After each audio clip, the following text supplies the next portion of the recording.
내가 하나님의 말씀 보겠습니다. 우리 갈라디아서 1장 6절부터 10절까지 말씀입니다. 우리 계속해서 갈라디아서 1장 6절부터 10절까지 말씀입니다.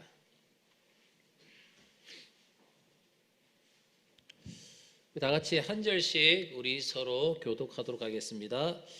그리스도의 은혜로 너희를 부르신 이를 이같이 속히 떠나 다른 복음을 따르는 것을 내가 이상하게 여기노라. 다른 복음은 없나니 다만 어떤 사람들이 너희를 교란하여 그리스도의 복음을 변하게 하려 함이라. 그러나 우리가 혹은 하늘로부터 온 천사라도 우리가 너희에게 전한 복음 외에 다른 복음을 전하면 저주를 받을지어다. 우리가 전한 그와 내가 지금 다시 말하노니 만일 누구든지 너희가 받은 것 외에 다른 복음을 전하면 저주를 받을지어다. 다 같이 읽겠습니다. 이제 내가 사람들에게 좋게 하랴 하나님께 좋게 하랴 사람들에게 기쁨을 구하랴. 내가 지금까지 사람들의 기쁨을 구하였다면 그리스도의 종이 아니니라. 아멘. 할렐루야. 다른 복음이 있습니까? 다른 복음은 없습니다. 아멘. 절대 다른 복음은 없습니다. 오늘 말씀 보면 이제 사도가 교회에 편지를 보낼 때는 항상 문안을 합니다. 문안을 하고 그 다음에 내가 그들을 위하여서 자신이 기도하고 있는 내용을 기록하는 것이 상례입니다. 왜냐하면 사도 바울은 자기가 어떤 사람을 위하여 해줄 수 있는 가장 소중한 것이 바로 그들을 기억하면서 늘 기도하는 것이다 라고 생각했기 때문인 것입니다. 그래서 바울은 교회나 성도들에게 편지를 보낼 때에 인사를 하고 나서는 항상 그들을 위해서 기도하는 내용을 적어서 보냅니다. 근데 오늘 한번 본문 한번 봅시다. 우리 6절 말씀 봅시다. 6절 다 같이 읽도록 하겠습니다. 시작. 그리스도의 은혜로 너희를 부르신 이를 이같이 속히 떠나 다른 복음을 따르는 것을 내가 이상하게 여기노라. 아멘. 그런데 오늘 이 말씀이 오늘 본문에서는 사도 바울은 아주 심한 책망으로 시작합니다. 아주 심한 책망의 말씀이죠. 도대체 너희가 어떻게 해서 은혜로 너희를 부르시고 구원하신 그 하나님을 버리고 왜 이상한 그런 다른 복음을 따라갈 수 있느냐는 것입니다. 어떻게 다른 복음을 따라갈 수 있느냐?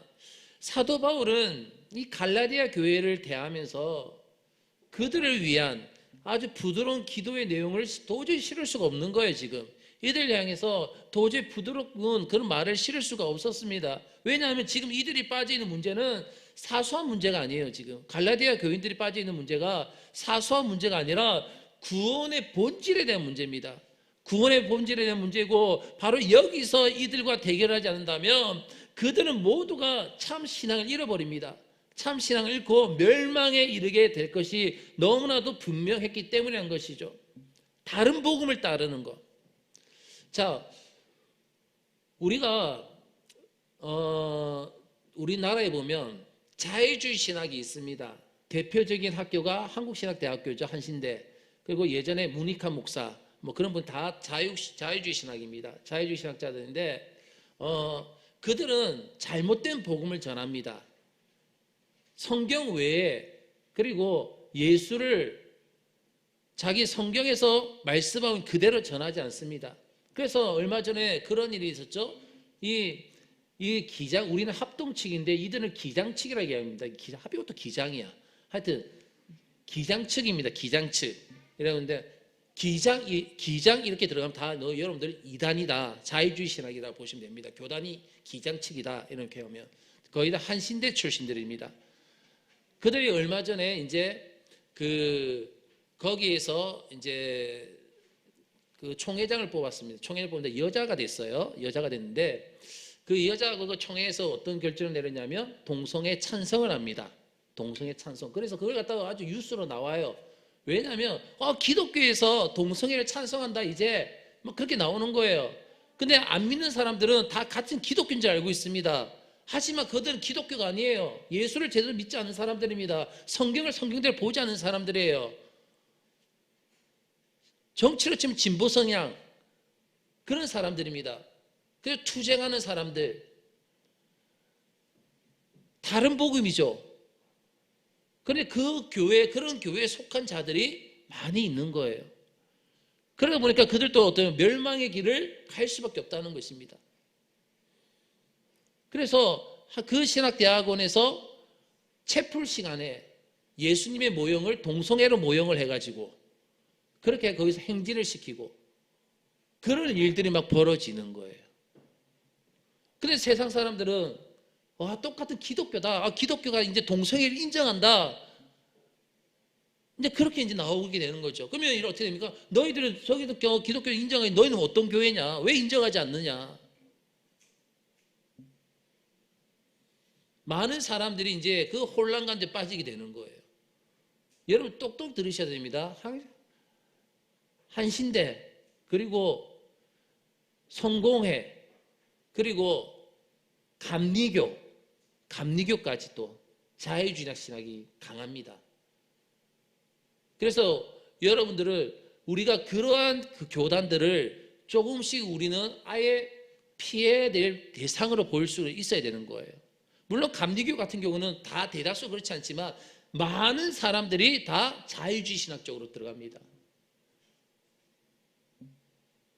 지금 사도 바울이 지금 갈라디아 교회를 위해서 외치는 것이 뭐냐면 바로 이런 부분이에요.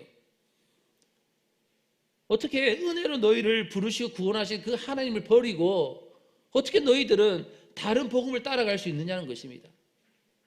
이거는 구원의 본질에 대한 거예요. 자유주의 신학에 구원 없습니다. 왜요? 예수 그리스도를 믿지 않기 때문에, 제대로 믿지 않기 때문에 자유주의 신학에는 구원이 없는 거예요. 한번 예를 한번 들어봅시다.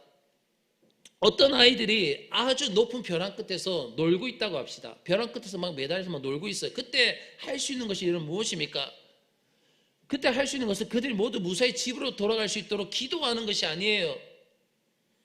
아마 진짜 엄마라면 아이를 향해서 어떻게 소리를 치겠죠. 아이를 향해서 소리를 치며 그들을 향해 달려갈 것입니다. 사도 바울이 보기에 지금 갈라디아 교인들의 형편은요 바로 이와 같았습니다. 그 첫 마디가 무엇입니까?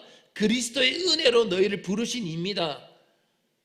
하나님을 말하면서 은혜로 너희를 부르신 이를 이같이 속히 떠나라고 이렇게 표현하고 있잖아요. 여러분 복음을 한마디로 표현하면 여러분 무엇입니까? 복음을 한마디로 표현하는 것, 그것은 하나님께서 우리를 은혜로 부르신 것이 복음입니다. 하나님께서 은혜로 우리를 부르신 것, 은혜가 그렇다면 여러분 무엇입니까?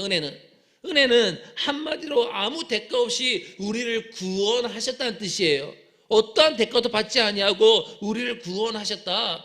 그러면 우리를 은혜로 부르셨다는 것은요 조금 더 설명하면 그럼 어떤 내용이 되겠습니까?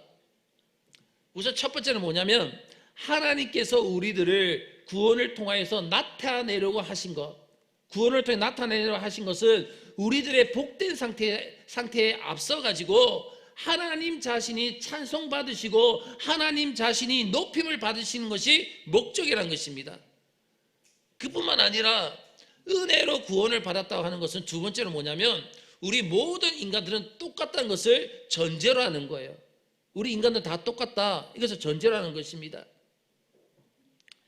성경이 우리에게 말씀하는 것이 여러분 무엇입니까?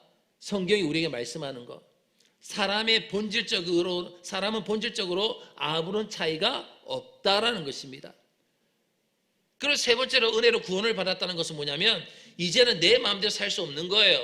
이제는 내 마음대로 살 수 없고 나에게 은혜를 베푸신 분의 뜻대로 살아야 할 것을 아주 강하게 요청하고 있는 것입니다. 나를 구원한 그분의 요구대로, 그분의 뜻대로 살아야 할 것을 요청하고 있는 것, 그것이 은혜로 구원받았다는 것입니다. 만약 여러분 나에게 큰 은혜를 베푸신 분이 있어요. 나에게 아주 큰 은혜를 베푸신 분이 있는데 그분이 가장 싫어하시는 일을 내가 하고 있다면 그것은 무엇입니까? 그 은혜를 욕되게 하는 것입니다. 만약 믿노라고 하면서 은혜가 가지고 있는 이 세 가지 요소가 흐르게 된다면 여러분 어떻게 될 것입니까? 거기에는 구원이 없습니다. 은혜가 가진 이 세 가지 요소가 흐르게 된다면 거기는 구원이 없는 거예요. 구원을 받았다고 하면서 그 안에 하나님의 이름을 높이는 요소가 전혀 없는 것은 구원이 있을 수가 없는 거예요. 그 안에 무엇입니까? 자기 공로를 자랑하고 있다면 거기에는 구원이 없습니다. 이 갈라디아 교회에 찾아온 것은요, 바로 하나님의 구원이 은혜가 되지 않고 인간의 자랑이고 그리고 공로가 되게 하는 그런 거짓 복음이었어요. 잘못된 복음. 이 잘못된 거짓 복음이 갈라디아 교회에 찾아오게 된 것입니다. 이 갈라디아의 여러 지방에 찾아온 다른 복음, 이 다른 복음이라고 하는 것은요, 다른 것이 아니라 바로 유대교입니다. 유대교. 우리는 구약의 율법과 유대교를 구별할 수 있어야 돼요. 구약의 율법 그리고 유대교, 이것을 우리가 구별을 해야 되는 것입니다. 율법과 유대교는요, 우리가 흔히 보다 같은 거야 라고 생각할 수 있는데 아니에요. 달라요.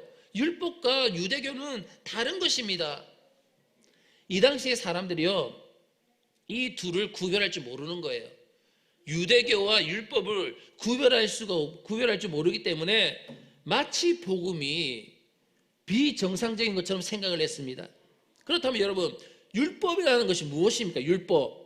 하나님께서 우리에게 율법을 주셨잖아요. 구약의 이스라엘 백성들에게 우리에게 율법을 주셨습니다. 그 율법을 완전케 하신 분이 예수 그리스도이시고요.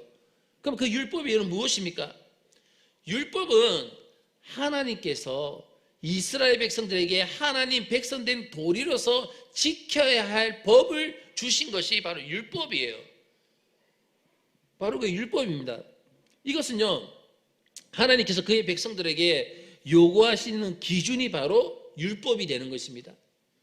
그러나 하나님께서 이스라엘 백성들이 이 율법을 모두 완전히 지킬 수 있을 것이라고 생각해가지고 이 율법을 주신 것이 아닙니다. 하나님께서 이스라엘 백성들에게 이 율법을 주신 이유는 뭐냐면, 그들은 자신들이 하나님의 법 앞에서 나 자신이 얼마나 연약하고 얼마나 제약된 자들인가, 그것을 깨닫고 항상 하나님의 은혜를 간구케 하기 위해서 하나님께서 그들에게 율법을 허락해 주신 거예요.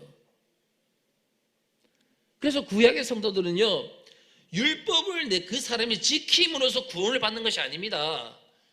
그 율법을 지킴으로써 구원을 받는 것이 아니라 율법을 통하여서 자신들의 죄악성을 깨닫는 것입니다.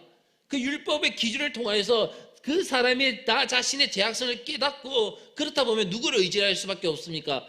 더욱더 하나님을 의지하고 그 하나님을 믿는 믿음으로 구원을 얻는 것이 바로 율법이라는 거예요.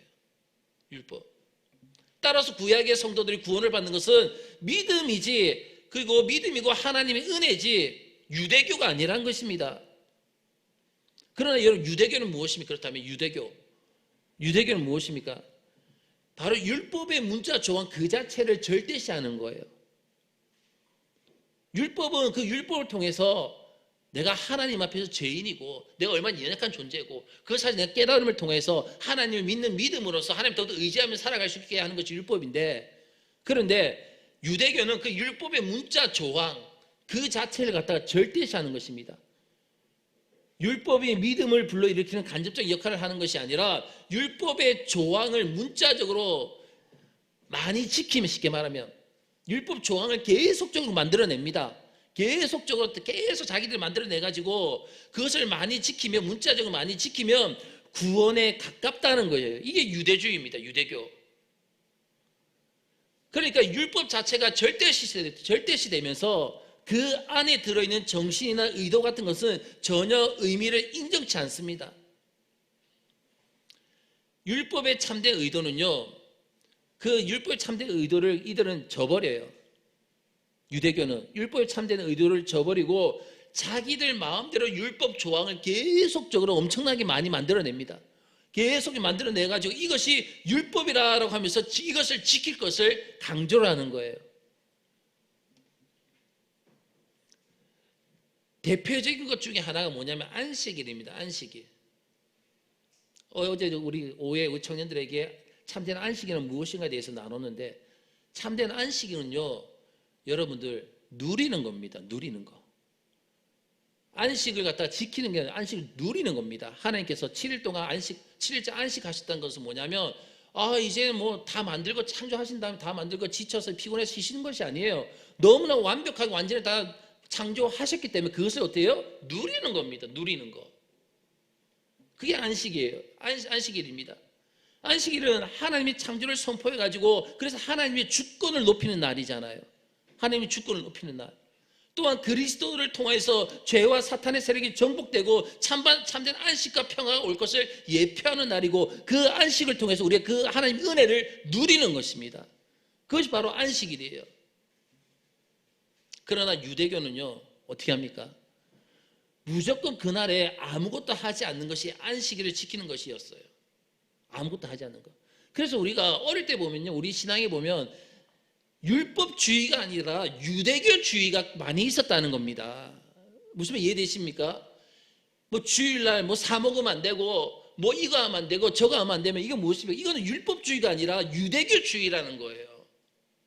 그런 걸 가르쳐서 가지고 잘 모르니까 이것도 율법주의야. 이것도 율법주의. 율법은요, 하나님께서 우리에게 주신 좋은 겁니다. 그 안에서 하나님을 더욱더 의지하며 살아갈 수 있도록 만들어 주신 것이 율법이에요. 하나님을 신뢰하면서 살아갈 수 있도록 만드는 것이 율법입니다. 내가 죄인됨을 깨닫게 하는 것이 율법이에요. 근데 유대교는 안 그렇다는 것이죠. 유대교는 무조건 이걸 지켜내는 겁니다. 문자 그대로.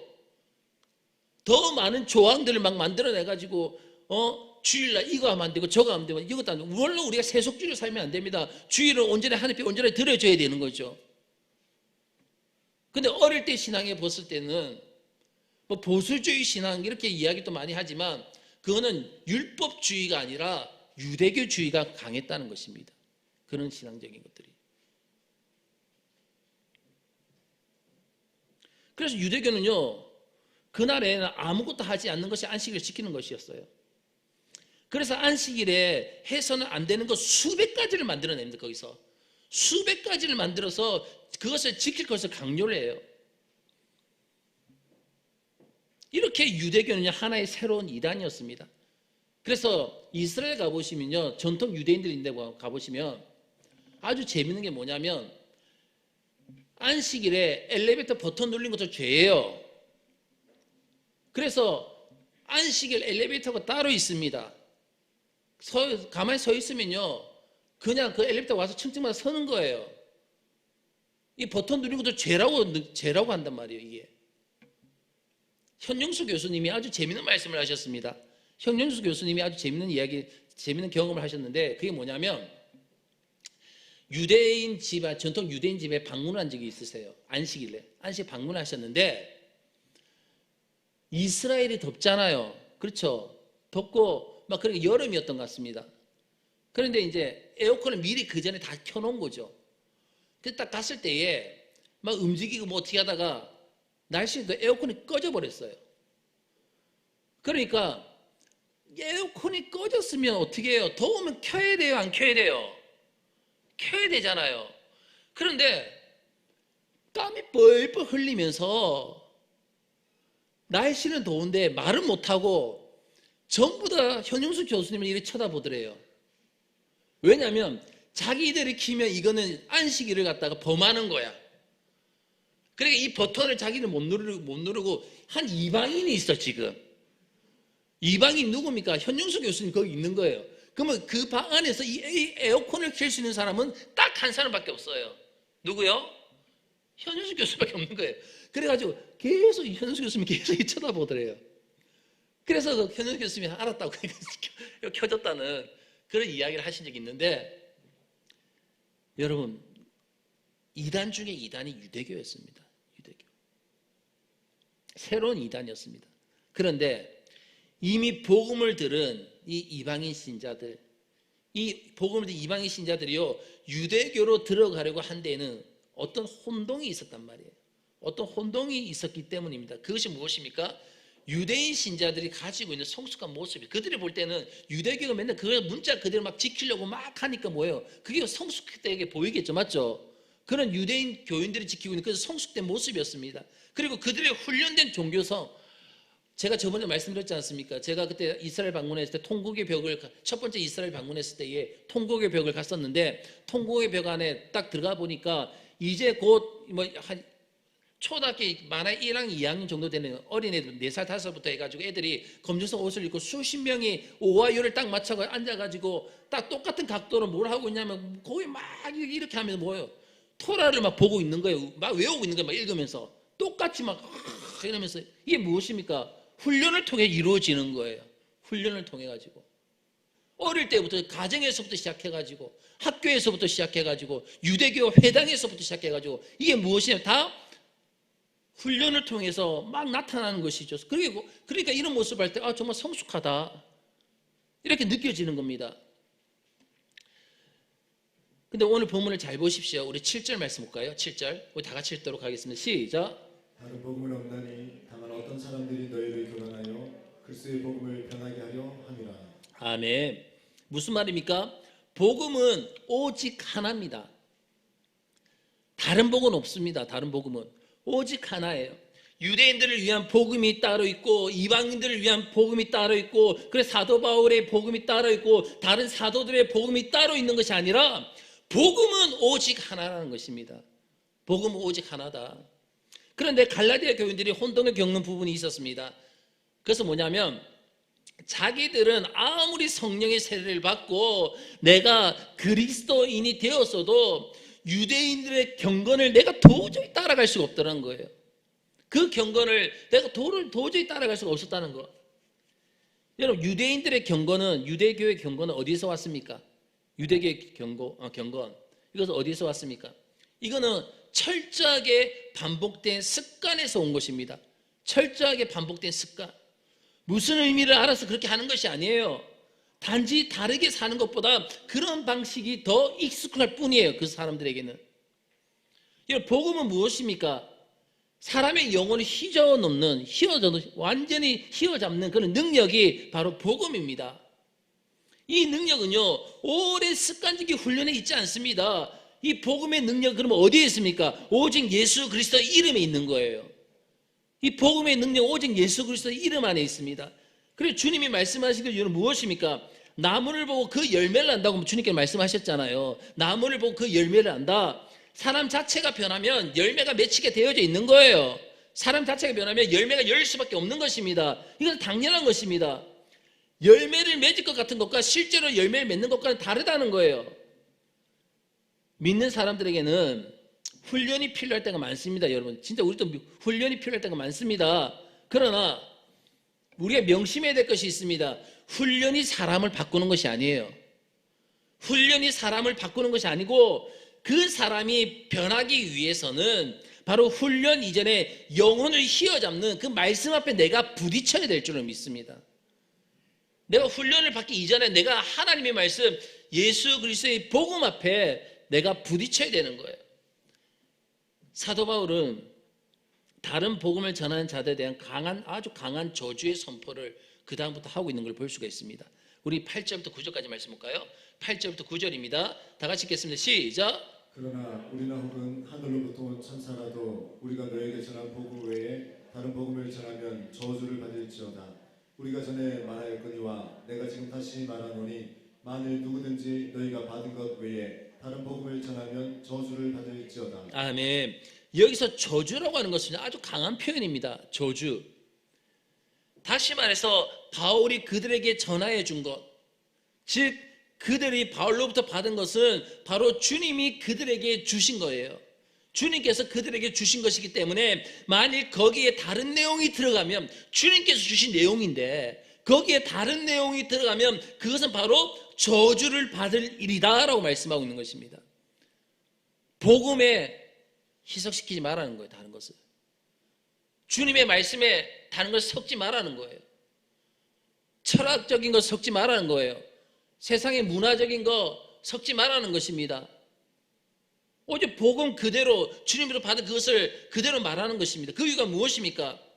그 복음은 전적으로 누구의 뜻에서 나오는 것이기 때문에 하나님의 뜻에서 나온 것이기 때문이라는 거예요. 사람에게서 나온 것이 아니라 하나님께로부터 나온 것이고 이것은 사람이 개입할 여지가 전혀 없는 절대적인 것이기 때문인 것입니다. 하나님으로부터 온 것, 예수 그리스도로부터 온 것, 거기에는 사람이 개입할 수 있는 여지가 없습니다. 왜요? 하나님부터 나온 것이기 때문에, 주님으로부터 나온 것이기 때문이라는 것이죠. 그래서 제가 예전에 그런 말씀 드렸지 않습니까? 전도를 하더라도 정말 우리가 성경에 있는 대로 전도를 해야 된다는 것이죠. 그런 말씀 몇 번 드렸잖아요. 흔히 보면 옛날에 보면 그렇게 많이 전도해서 예수 믿으면 내 가정이 잘 되고, 그 예수 믿으면 우리가 복 받고 남편이 잘 되고 우리 애가 잘 되고 잘 되고 뭐 잘 되고 계속 그렇게 막 전도를 합니다. 그 다 샤머니즘이에요. 샤머니즘. 비나이다 이거하고 다른 거 하나도 없어요. 성경이 말하는 복음은 무엇입니까? 주 예수를 믿으라. 그리하면 너와 내 집이 구원을 얻으리다. 구원을 받는다고 말씀하고 계시지. 그 외에 다른 것은 그 외에 부수적인 것은 하나님의 은혜에 따라서 하나님의 때에 맞게끔 우리에게 은혜를 주시는 것이지, 내가 예수를 믿으면 내 가정이 잘 되고, 예수 믿으면 회사가 잘 되고, 예수 믿으면 사업터가 잘 되고, 예수 믿으면 내 새끼가 잘 되고, 그런 것들이 어디 거기 있습니까? 잘못된 복음이에요. 잘못된 복음. 우리 전도할 때 보면 무엇입니까? 우리가 전도 책이 있잖아요. 거기 보면 예수 그리스도 십자가 복음을 전하고 그대로 보면 영접하는 겁니다. 그게 무엇입니까? 얘기한 거. 내가 주님을 영접하면 우리 집안 모두가 구원을 받는다는 것이 복음이란 것이죠.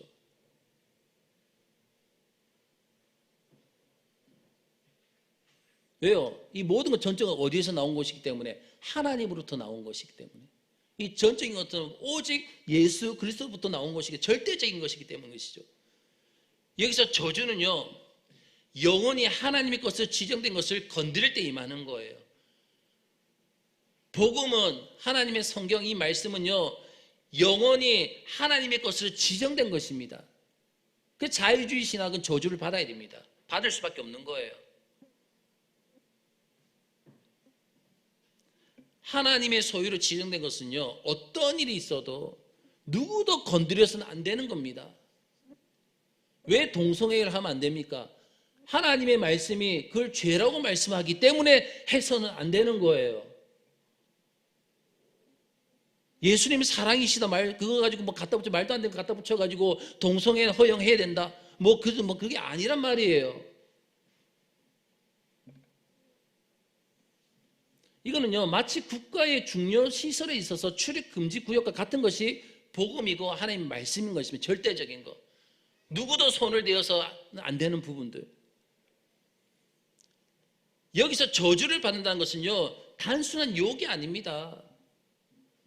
바울이 여기서 말하는 구원에 대한 하나님의 은혜는요, 가장 본질적인 부분이기 때문에 이 부분에 대해서는 어느 누구도 정말 어떠한 것도 접근이나 출입을 금하며, 만일 이것을 무시하고 이 내용을 함부로 바꾸려 하는 자가 있다면 그는요, 아간처럼 멸망을 당할 수밖에 없다는 것입니다.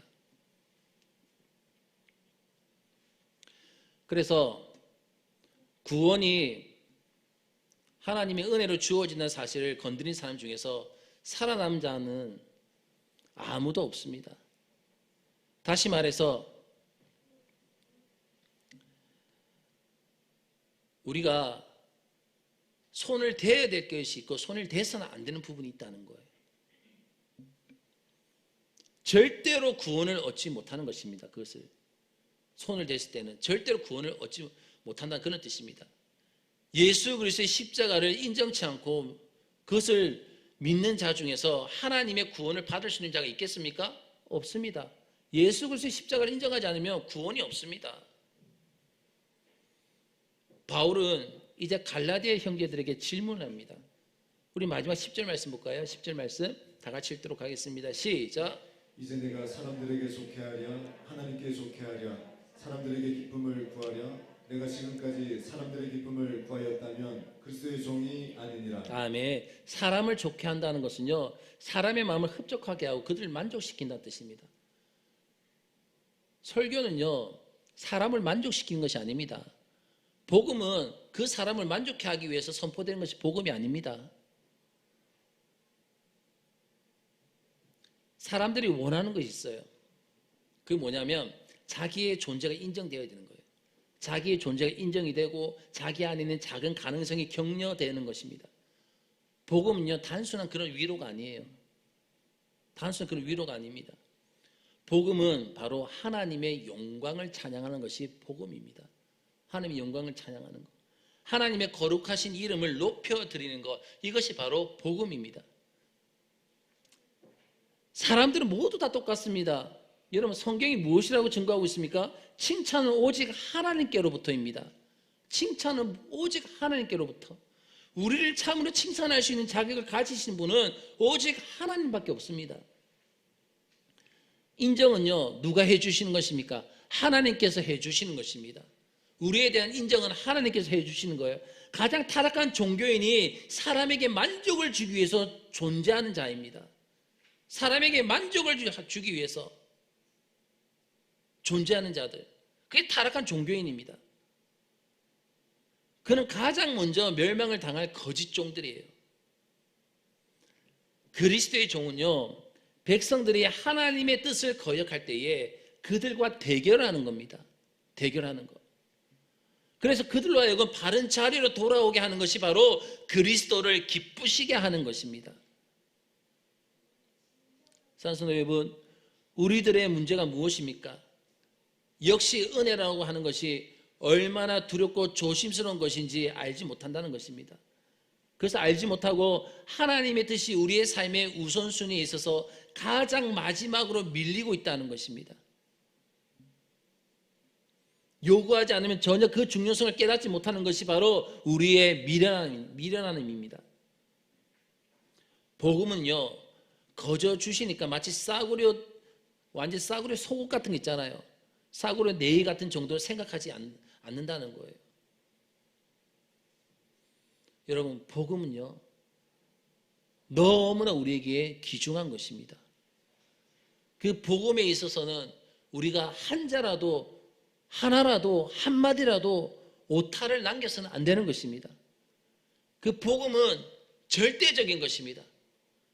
그 복음은 누구에서 나올 수 있는 것이 아니라 하나님께로부터 나오는 것이고 예수 그리스도부터 나오는 것이 바로 복음인 것입니다. 그래서 우리에게 있어서는요, 그 복음의 진리, 하나님의 말씀이 있는 그대로를 우리가 흡수를 해야 되고 있는 그대로를 우리가 붙들어야 될 줄로 믿습니다. 그리고 온전한 교회 안에서는 온전한 복음만이 올바르게 오직 하나님의 말씀에 중심되는 그 말씀만이 선포가 되어야 되는 것입니다. 이 마지막 때에 복음을 혼탁케 하는 것들이 너무나 많이 있습니다. 좀 전에 말씀드린 자유주의 신학 같은 것들, 그리고 이단 사이비 같은 것들, 그런 자들은 오늘 본문에서 다 저주를 받는다고 말씀하고 있습니다. 우리는 저주를 받는 자가 아니라 올바른 복음을 붙들고 살아감을 통하여서 하나님 앞에 날마다 은혜를 입는 자들 되시길 주의 이름으로 축원합니다. 그 은혜로 인해서 믿음으로 살아갈 수 있는 저와 여러분 되시기를 간절히 부탁드리겠습니다. 다시 기도드리겠습니다.